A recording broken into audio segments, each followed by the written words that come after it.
hopefully. Let me get into there. Yes. No. Hey, Lisa, where did you go?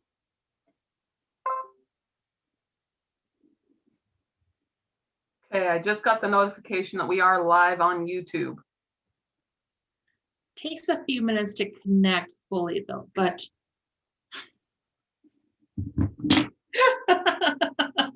charging my laptop and it got unhooked. Oh.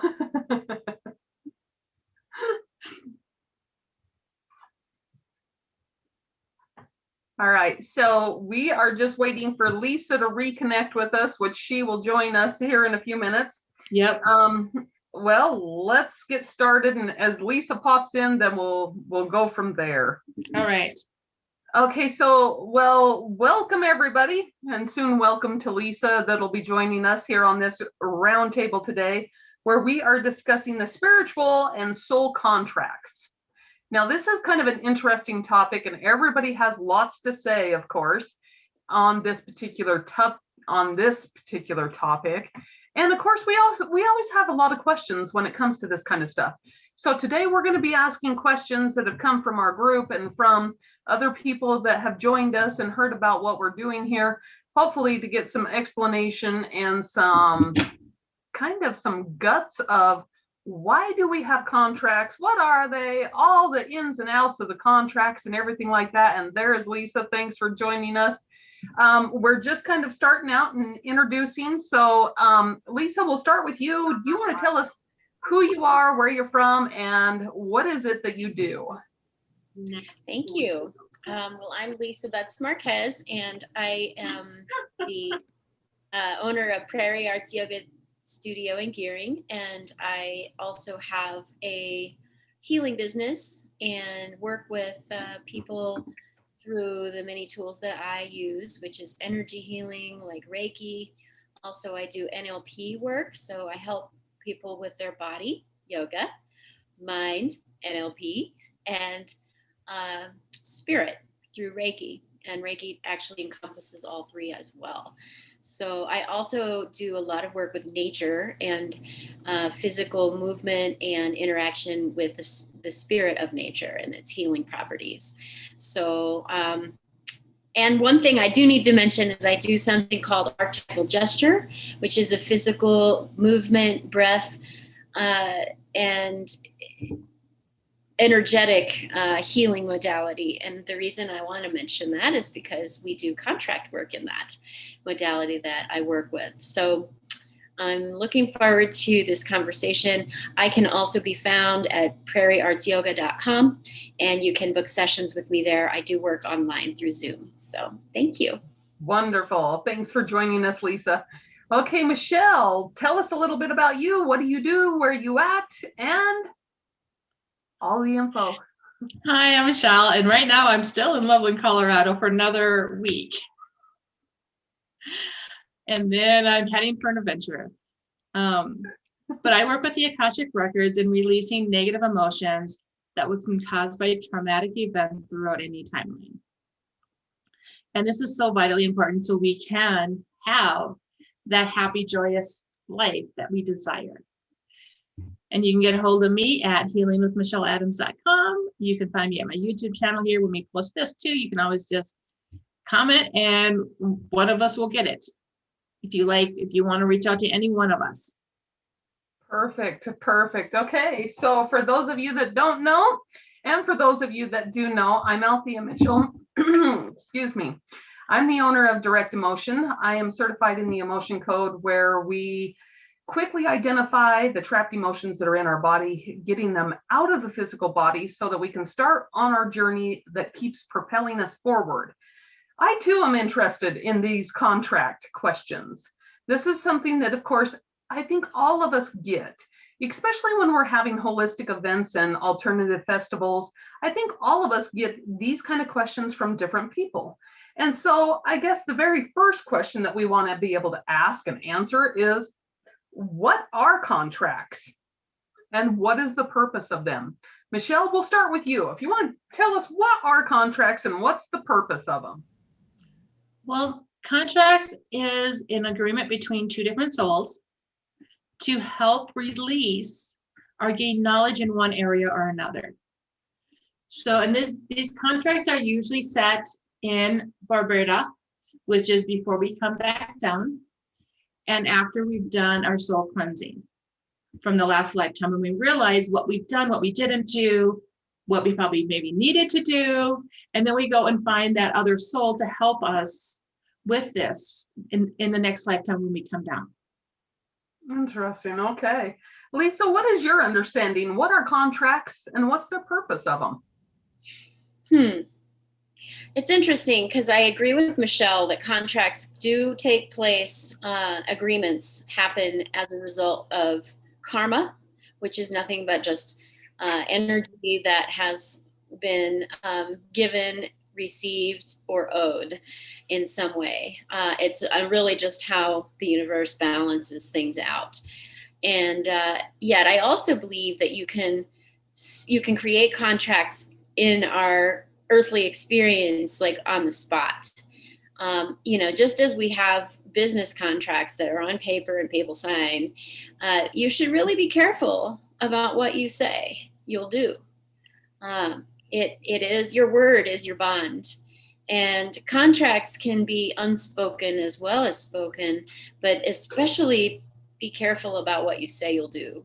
Because if you don't do it, you're going to owe some energy to that person, that being, somewhere down the road. And it may not always be in a way that suits you.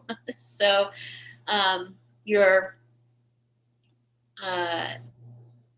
these happen in relationships. Getting involved in a relationship, there may be these unspoken kind of contracts, such as, I will be your punching bag. I'll be your verbal punching bag, and I'll receive all of your stress and all of your worry, and I will just be the one to help you with that by receiving it. And so a lot of times I work with people who are ready to let go of those contracts and say, I'm done with that.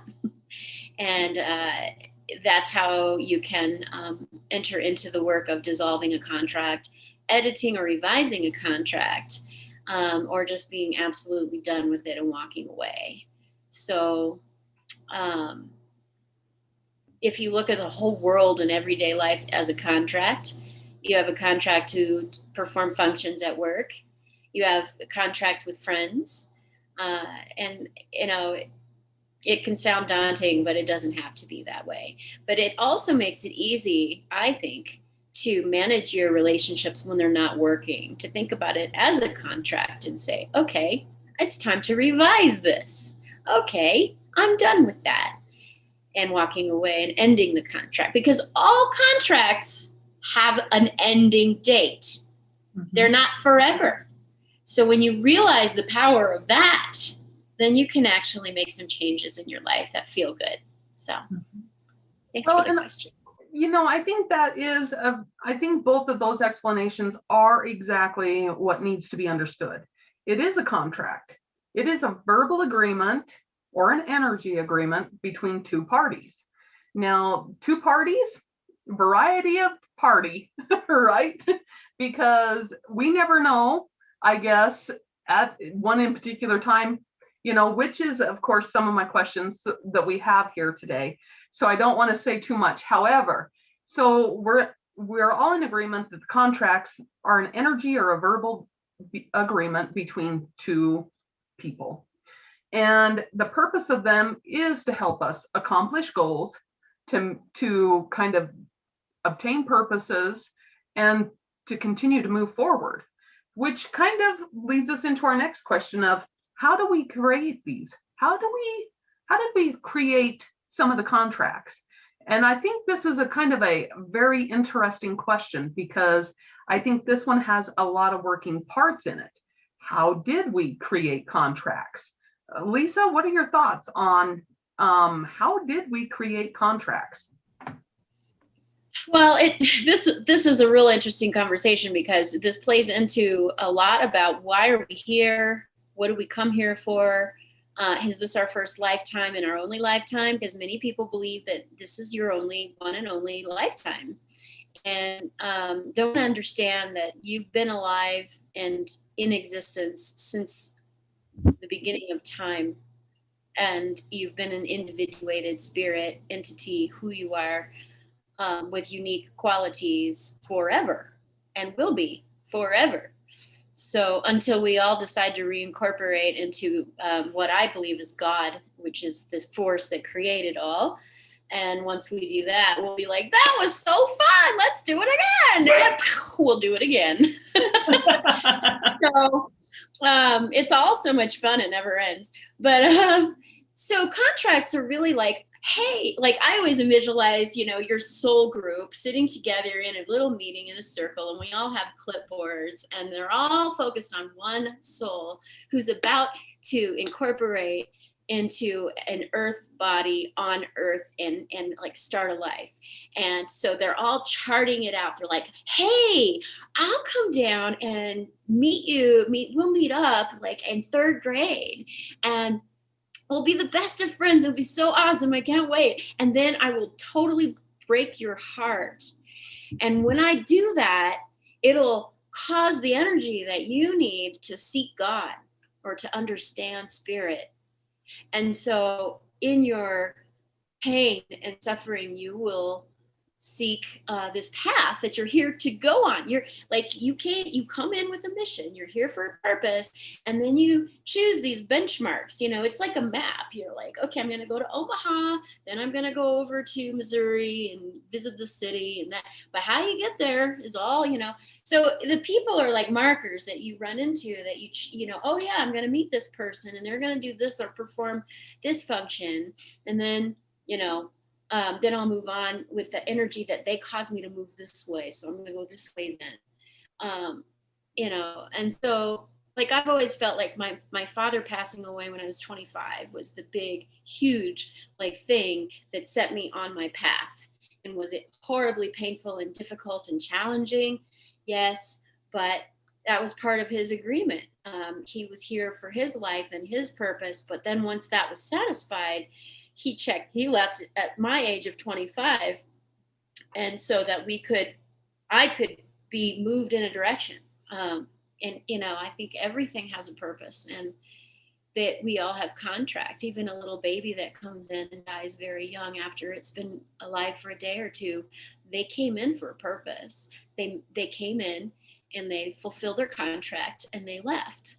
And the result of that energy they brought in is to move the people left behind into some area of life or understanding or new gift that they wouldn't have had otherwise. So if you look at everything as a contract, it's pretty amazing. So back to my little circle of planning your life. All your friends are around and they're like, I'll do this and I'll do that. And you choose the people that you trust the most to be the spirit that comes in and hurts you the most. I think they're like your best friend, because who would you choose to do something really hard? Your best friend, one you love and trust the most. And then it's all a game. So afterwards you're like, wasn't it great when I did that? Like when y'all get back into the spirit world, you're like, oh, that was really brilliant. Way to go, man. And it really did take me where I wanted to go. Right? So where we get bogged down with contracts is when we don't realize they're over and they're past their date. Interesting. Okay. Well, and that kind of answers kind of also the next question, like, why do we have them and why would we have them? Michelle, but we're going to ask you, I guess the 3-part question here is, how do we create them? Why do we, and why would we have them? So I do like Lisa's like little visual that we're all sitting around at the, a bonfire or something, like figuring it out. But the one area that I'm going to disagree with is that I don't think contracts are negative. Contracts are always positive. They are to move you and shift you in the direction that we need to go. So there's nobody on earth that is going to go, my contract is to come down and molest you. That's an earthly thing. As here on earth, we have both the light and the dark. Because when we're up in the ethers and we're writing these contracts and we're in that pure love, all we see is that pure love. So we can't write a negative contract because we don't see it. We're just like, okay, this is my karmic issue. This is what I need to get over. How do I get through this positively? How do I get through this? Because karma is neutral. And so we need to work on, giving back that energy exchange. But I did like Lisa's explanation of like the newborn coming in and then leaving the next day, because sometimes that is a karma-ish energy exchange that maybe one of their parents, they came into one of them as a baby and then left really early when their contract wasn't over. Because as a newborn, we have until the age of 1 to say whether or not we want to be here spiritually. And so if they decide, hey, I don't want to be here, take my soul, then that's ending the contract way early that they now need to recuperate that energy from as a karma energy. Interesting. Yes, Lisa. I would just love to say a bit more, if I may, riffing on your thing. I love what you said about the newborn. To me, I call those exit points, and each soul has about 5 or 6 exit points. And those exit points are areas where you may choose to complete that life, and that you have fulfilled your agreements and your goals for being in that life, and to your satisfaction, and you're ready to go. And so those exit points might look like an accident that you survive, or some kind of near-death experience where you really could have gone, but you chose to stay and come back. And one thing I do want to say about, I don't see any of the contracts as negative, even the rapist. That's an earthly judgment, okay? Because someone who has that experience may be experiencing that as a part of karma, because in the past life, they made someone feel powerless and violated, and they're having to experience that. And so even those types, what we might say on earth are negative experiences, in the planning committee, it's like a big game. Like, yeah, okay. So, you can have these planning committees with your friends in spirit, but then there are also other members of your soul family, your soul group, who might have had these negative interactions with you in the past, and now you're going to flip roles, and they're going to come in, and they're going to be the person that causes you to experience what it was you caused them in a previous life, or maybe someone close to them. Because we have these huge soul families. Like, we're all part of the soul family, soul group. We come in at the same time to do something and play this game together. Mm-hmm. So some energy. Mm-hmm. So anyway, I don't see them as a negative at all. I think that's an earthly judgment. Well, and that's kind of interesting, because, that kind of brings us into our next question is, are all the contracts for this earth only? That is one of the questions is, okay, we understand contracts. We understand we're going to have them. We understand we're meeting people. We're going to be exchanging all the time. But are all these contracts for this earth only? Michelle, what is your thought? My thought is no. So as somebody who has been to other ethers and other planets and other galaxies as a soul being, our contracts are not just for this planetary earth. We carry these contracts with us until we decide that we're done with them.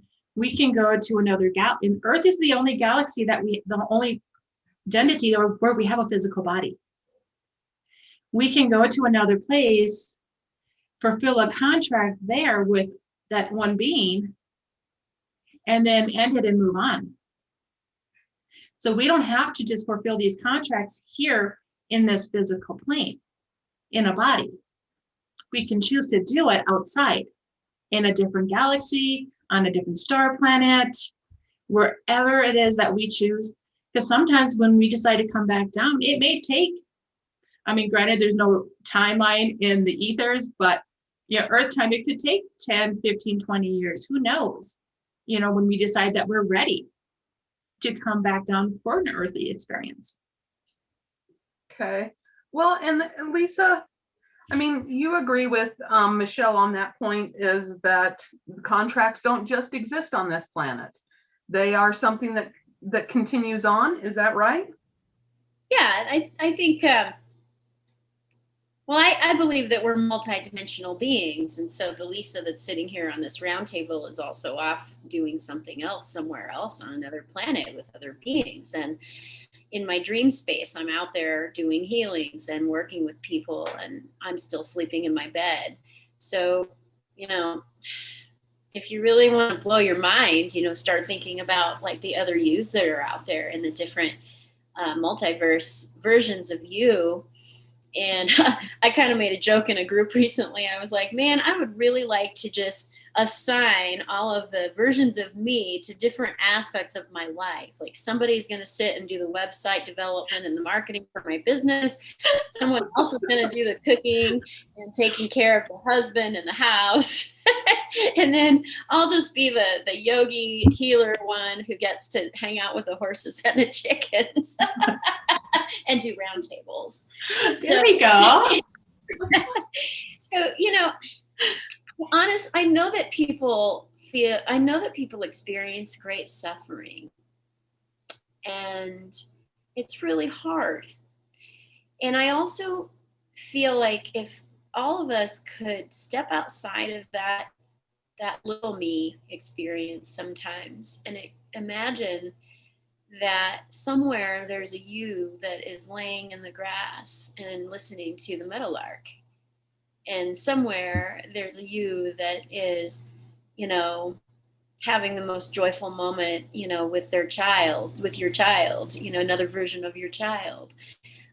There's so many experiences that are happening all at once.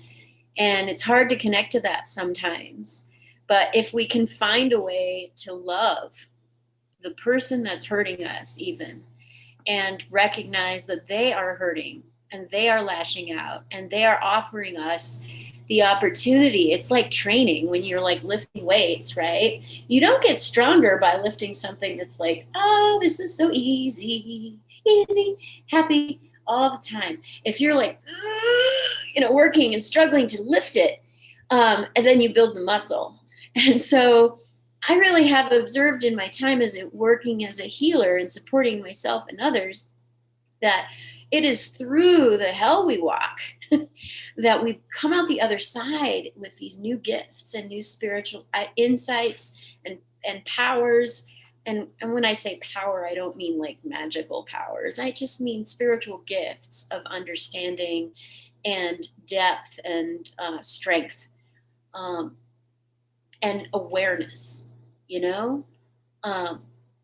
That would be an immense help. So thinking about contracts, it's all a contract. So take your lumps with grace as best you can.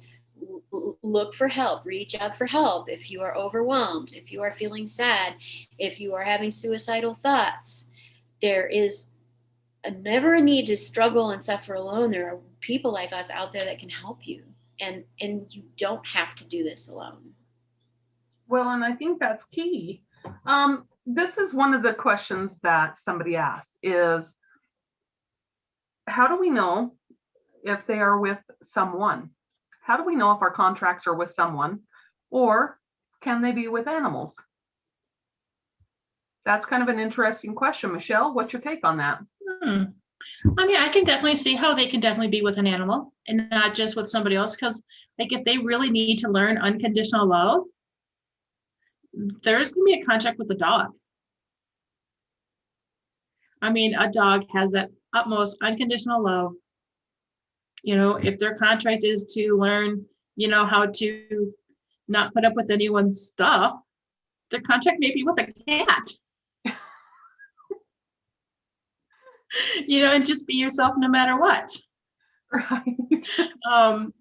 So I can definitely see how we can have different contracts with different identities, like, you know, animals. Right. Well, how do you know, Lisa, this question is for you. How do you know when you meet somebody that you have a contract with? Usually there's a very compelling attraction. Or a great curiosity or fascination. It's like you just kind of feel something connecting there that feels you're not even necessarily sure sometimes what it might be. So with like the twin flame contract, and there are different schools of thought about twin flames. I think of a twin flame as one of those flash and burn type of relationships where you meet them and like all of your bells go off and you're like, oh my God, I love this person. They're so amazing and beautiful and talented and they make me feel so good. And, you know, and you just like, and you get into this very quick and intense relationship and you almost forget yourself. Like you kind of forget who you are because you're just like, oh, you're so wrapped up. And often those relationships are designed to energize you in a certain way to get you turned on energetically, and then oftentimes they're also extremely like devastating when they end. But a lot of times these are opportunities to learn what will you accept, what are your boundaries, where do you stand, and where does that person stand, and what is, you know, what's healthy, morphing or standing solid, you know, and it's just a great reflection and a mirror for you to see and experience these twin flames. And it makes me sad sometimes that people feel like their mission is to just find the love, find that one, the one, you know, there's a lot of ones, a lot of ones you can love, a lot of people. And you know, here's a secret. You may not be on the planet at the same time as your, you know, beloved other that God has gifted you with. You might be doing something totally different in this life than having that experience with them. And they might be off doing something too. So this chasing love through contract, you know, a contract, I got to find the one. It's a little bit, it can knock you off your path a little bit. And I think that's what it's designed to do. So open your eyes to that. What was the question? I think I went off a bit. That's okay. I kind of like the way you went off of it. Well, and that's interesting because, you know, a lot of people think that their contracts are with one person, or, you know, many people are always very curious. Who is their soulmate? How do they find them? Mm-hmm. And is this my twin flame? And, you know, so those kind of things do feed into our contracts. Like we have to understand, what is our contract for love before we. Do you know what I can say about that? Sure, go ahead. Your job is to love yourself, and first and foremost. Yeah. Well, and your second job is to love God, or to love God and love yourself equally. It's kind of wrapped up together. And when people are feeling like there's something majorly missing in their experience of life and love, it's because they're not focusing on loving themselves. I just want to share one thing that I learned in my breathwork training, and it's been a great service to myself and a lot of my students. Everything you seek from someone else, everything you want, respect, love, fun, a sense of purpose, you know, service, what, you know, romance, whatever it is, I don't care what it is, even sex, everything you give to yourself. You are responsible for giving to yourself. And once you can get that, you can grok that, and you can make it real, then you will be in a position where you have such a richness of your life and experience that when someone comes along that lights up your bells, rings your bells, you can be like, is this person going to add to my joy and enrich my life? Or are they going to cause me stress and problems and make things harder? And you will be very comfortable saying, you know, very pretty, you're very attractive, you're funny, you're interesting, but not worth it. And it makes it so you're so much stronger inside of yourself that you will not jump into contracts with people without thinking. Yep. You know? So learn to love yourself.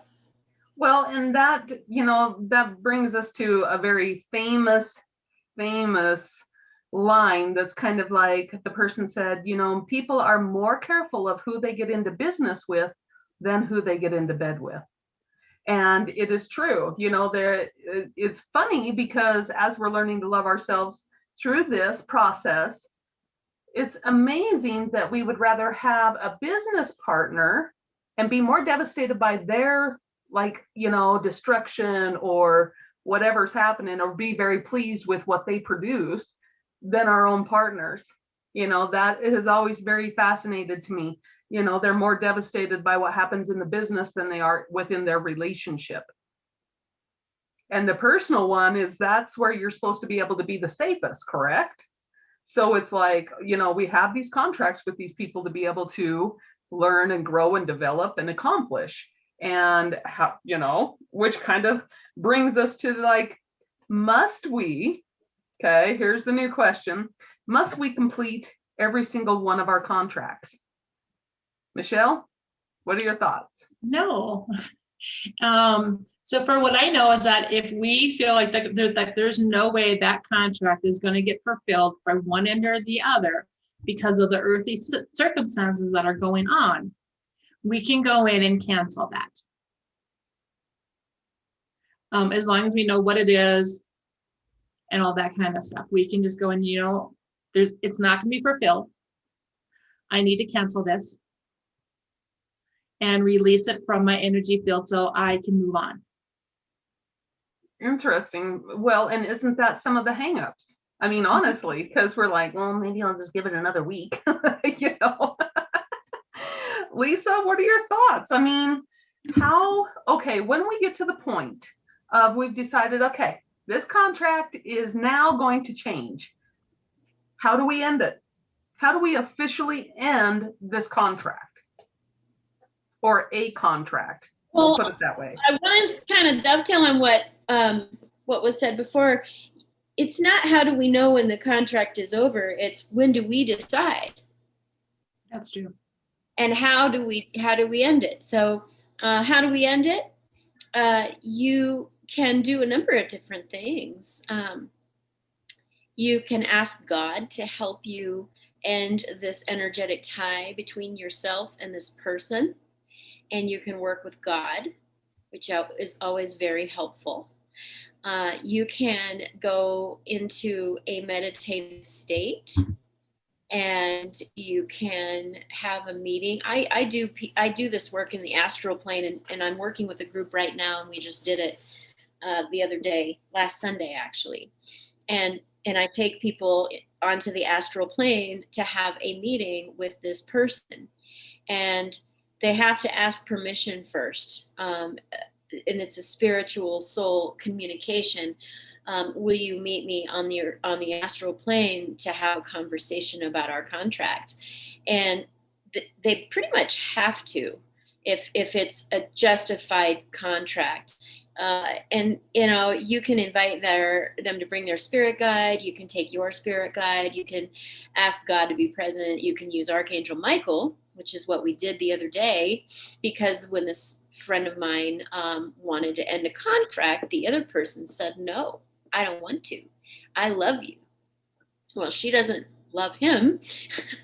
And so I said, okay, let's do this again, and let's have Archangel Michael come with you. And so Archangel Michael was standing beside her, and she asked the same question, and the guy's spirit guide was there, and he said the same thing, same answer. And so she asked Archangel Michael to use his blue flame sword to cut that energetic tie and end the contract, and to render all other remnant energy harmless. And instantly she felt better. Instantly. And so, you know, if you're not able to do it by yourself, get some help, you know? And if you aren't sure how to go about this process, call one of us, either any of us could do that, work with you. And, you know, people don't realize how much power and authority they actually have energetically over themselves. We need to claim our sovereignty. We have been programmed our whole lives into thinking that we're at some whim of the government or whim of bosses or teachers or preachers or, the fact is it's you. And for me, God is the authority, right? Right. So if you have questions, that's where you go. Now, if you want to work with someone like us, instruments of God, helpers of God, then by all means get some help and be careful who you're working with. What do they stand for? What are they about? Discernment is critical. Yes. And so, I think I answered the question this time. I'm a little scattered today. I'm sorry. I'm going to be silent now and let you guys carry on for a minute here. Well, this is kind of one of those things where it's like, how many contracts can we work on at one in particular time? Lisa? Can you repeat that? No, will you repeat that? Sorry. I did. You blanked out on my end, so. Well, for all the technology, apparently I don't have a very good contract. Apparently I'm gonna have to renew mine with the internet company. Okay, so Michelle, I'm gonna ask you, how many contracts can we work on at one time? We can actually be working on a whole bunch of contracts at one time. There is an unlimited amount. We could have so many different contracts that, like, we could have a contract for this roundtable right now during this time that we all chose to come in. And we're working on this here that just happens when, one time a week. I could have a contract with, clients that are coming in with me at different times going, hey, I need your help. They could have had a contract going, hey, you're going to do this. So when I'm ready to come in, you're doing this, and that's a contract. So we could have many different contracts going on at different times in different places. Right. Okay. So Lisa, let me ask you this second part of this question. Is everything a contract? Is everything in our life a contract? If we can, because we talk about the people that we meet and that we agree with and that we choose and everything like that. So are we to take that as everything in our life is a contract? I think you can take it a little far. Is it a contract for me to let the lady in front of me cut in line because she only has a pineapple and I've got a basket? No, it's just common courtesy to let someone go first, right? But, could I look at that as a minor contract? I suppose so. It's like, you don't even have to think of it in terms of contract. You can just think of it as, I have this job right now. I have this job, and you'll know when your job is done and it's time to move on.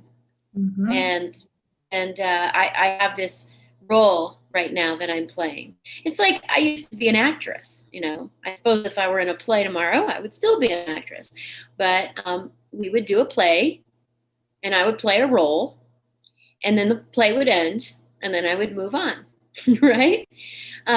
Shakespeare said, all the world's a play, and we merely the players in it.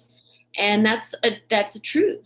So we play a lot of different roles. I'm contracted to be the daughter of my mother. She's contracted to be my mother. In previous lifetimes, I was her mother. She was my sister. We were priest and priestess. We have been all kinds of things to each other.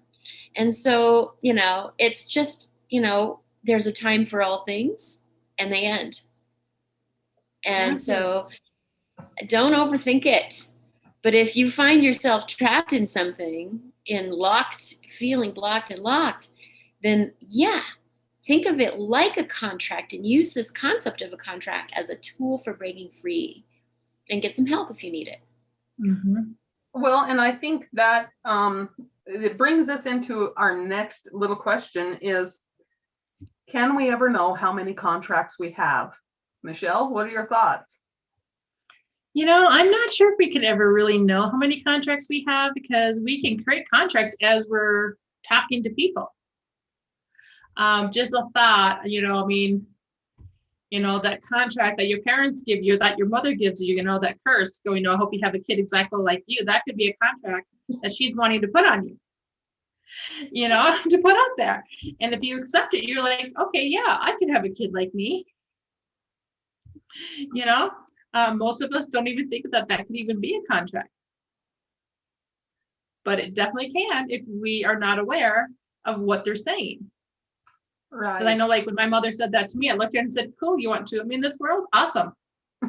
And she's kind of like, oh my God, that look on my face. Well, and I think it's always very fascinating, when we start talking about these contracts and who we get them with and everything like that. This is the major question. I think this is going to be finishing off our little roundtable group. But what are the recognizing telltale signs that the contract is complete? Lisa, what are the signs that the contract is complete? It's no longer serving you. I had a Facebook friend that I've been friends with for quite a while, years now, but not a personal tie really, and although we've met in person before. And we were having a dialogue yesterday about the COVID-19 vaccine, la, la, la, la, la. And we have differing perspectives. And this person began to try to suggest that I don't care about other people, which is such a joke. But I just was using logic and, being polite, but, standing my ground. And this person went on to the page of another friend who was asking about some hay that she needed for her horses or her goats. And I had said, hey, I've got some hay. I'll share that with you. Well, how much do you need? This person went onto this friend of ours page and told this nasty story about my grandfather, who's been dead for 15 or so years and died at the age of 94. And she told this nasty story about my grandfather taking her father's money to sell him hay. And then when her father went to get the hay, he said, I think I'll keep it. And she kind of intimated that maybe it wasn't clear whether he gave the money back or not. It was just this kind of loosey-goosey kind of story. And I was absolutely shocked. And I thought, wow, So to answer the question, I don't have to defend my grandfather because I know he isn't a thief. He might have changed his mind, but he certainly wasn't a thief. But what I realized is that our friendship contract is done. That this is someone I don't need to have energy sucking on me, even as a person I'm connected with on Facebook. If you have ever gone through Facebook, for instance, and decided to weed out your friends list, gone through and thoughtfully decided, I don't really communicate with this person, I don't really know what she posts or enjoy what they post, or sometimes this person can be a little irritating or annoying or boring or whatever the heck it is, you are effectively ending the contract with that person by unfriending them or unfollowing them. So it's actually, by following them, you're keeping the contract kind of there, but unfriending disconnects and ends. And that's a metaphor for the contracts we're talking about right now, okay? You might choose to stay connected but distant, which would be unfollowing, or you are unfriending and making that contract end, okay? It feels good. But when you go through your friends list, you're like, yeah, I don't need to be connected to that person. I definitely don't want to see their posts or have them see my posts. No. And if you've ever blocked somebody, right? That's like, I can't see you, you can't see me, we're done. There you go. That's ending a contract. That's the no, I'm not going there anymore. So if you're asking this question, how do you know? And the answer is probably it's done. But for some reason, you're not quite ready to do the work that it takes to stand up for yourself and say no more. Because sometimes people are afraid of the repercussions of saying no more. You are outside of my truth and I won't participate anymore in this. You're not strong enough, perhaps, to draw the boundary and say no. And again, if you're in that situation, call one of us. That's the whole idea. Get some help. Right. You don't have to do it alone. I think that is a good answer. Michelle, I have one last question.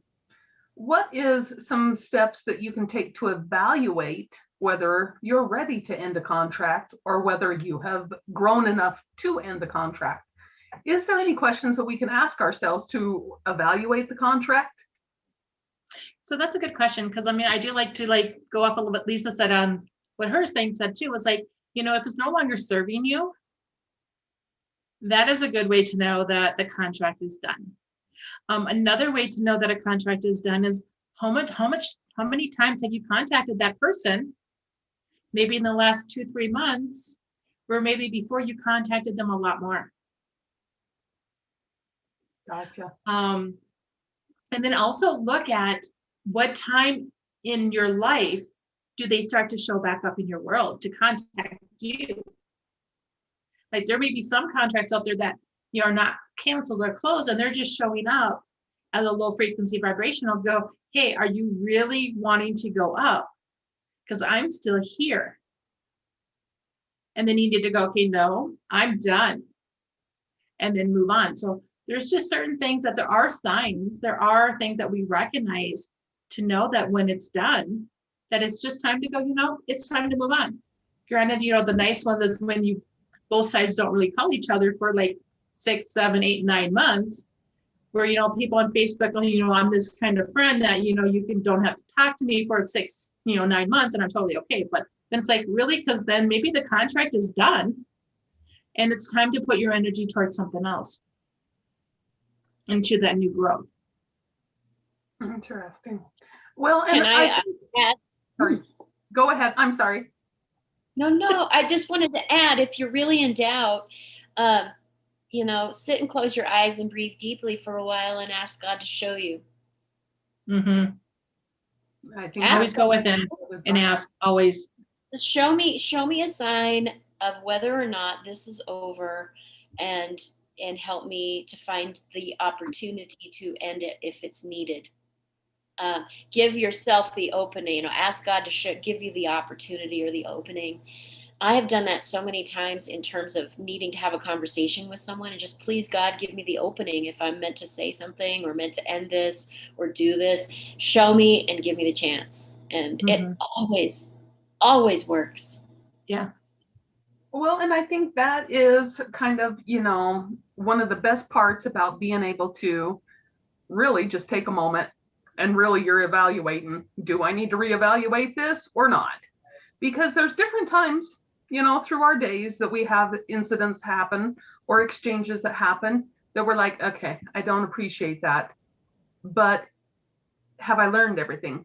Mm-hmm. Because, when we're understanding and we really are questioning our growth and our strategies of how to constantly grow, because we all are in agreement that each of us are in responsibility for our own self's growth, development, and salvation, I guess. Yep. And it is up to each of us to decide that. It is amazing when we can share those opportunities with other people and be a part of their world. And it's amazing when we can be a part of their growth and structure and help when we need it, and also to be able to receive the help. Now, this kind of is going to bring us to the last little bit of this, and we're going to be closing this roundtable. But, one of the neatest things that I have gained from these roundtables is the variety of opinions. Like, it is amazing to hear each of us explain what our thoughts are and what our processes are. And it just goes to show you that there is so many ways that many things can be accomplished. And there's many wonderful people out there in the world that are willing to help us develop and grow. We don't have to do it alone, like Lisa says. There's always somebody there to help us, whether it's in spirit form or whether it is our angel in physical form, right, ladies? Yeah. And so with that, the next roundtable is going to be next Friday at, again, 11 o'clock Mountain Time, for those of you that are joined. And then we're going to be discussing life purposes. Now, this is going to be kind of a fun one too. So if you have questions, please make sure you reach out with those questions regarding life purpose. Now, please understand we'll try to get to as many questions as possible during the hour that we have.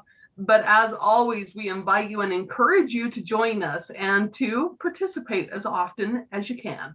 So ladies, thank you so much today for joining. Michelle, thanks for hosting this event. And Lisa, thank you for being a part of this. It is wonderful to see each one of you, and I look forward to our next one. So until then, we'll say goodbye, and we hope safe travels for everybody that is going to be going to Casper. Good luck.